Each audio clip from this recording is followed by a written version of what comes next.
One of the things I love about this state is when I moved here, these were my passions, I brought them with me, okay? Right. One of the things I love about this state is I had quick accessibility to moving into those areas, coming up with ideas, and people's willingness to try them, okay? And particularly around Mayor Riley.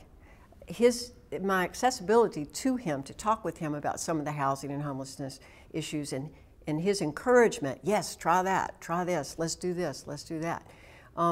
That's been wonderful, and I've seen it across the board. I see the organizations around South Carolina being open to people that want to make a difference, and that's exciting.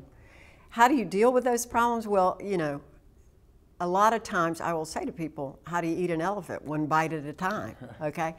And the next thing you know, if you've got a voracious appetite and a real appetite for making a difference, you sit down and you have a lot of bites of that elephant, and the next thing you know, there's real change taking place. And in terms of the state housing situation, we've made dramatic change in people's lives. Some 80 to 100,000 people, 68,000 people when we started our initiative with the Housing Trust Fund. 68,000 people in the state got their water from a creek.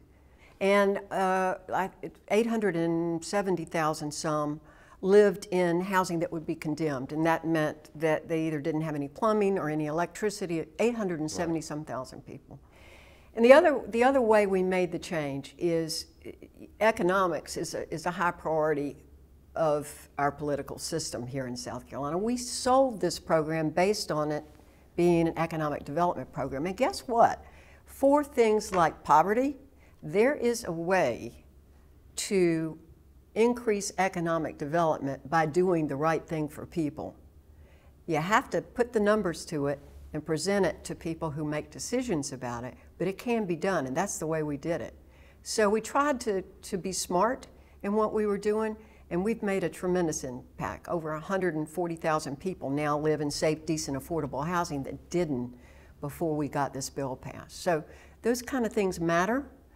When we first started this, I would go into homes and I would see Matthew, who, they had a bathroom, a little room that was the bathroom, but in the bathroom was no plumbing at all in a green bucket and that sort of thing. And I would see kids sitting doing their homework wrapped in 6, 7 different coats because there was no heat.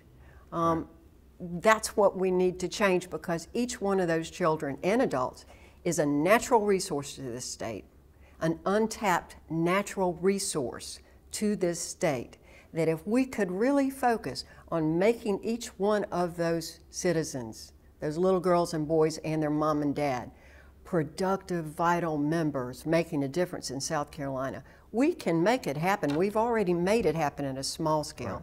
Let's do it big scale. Envision South Carolina, world class, globally connected.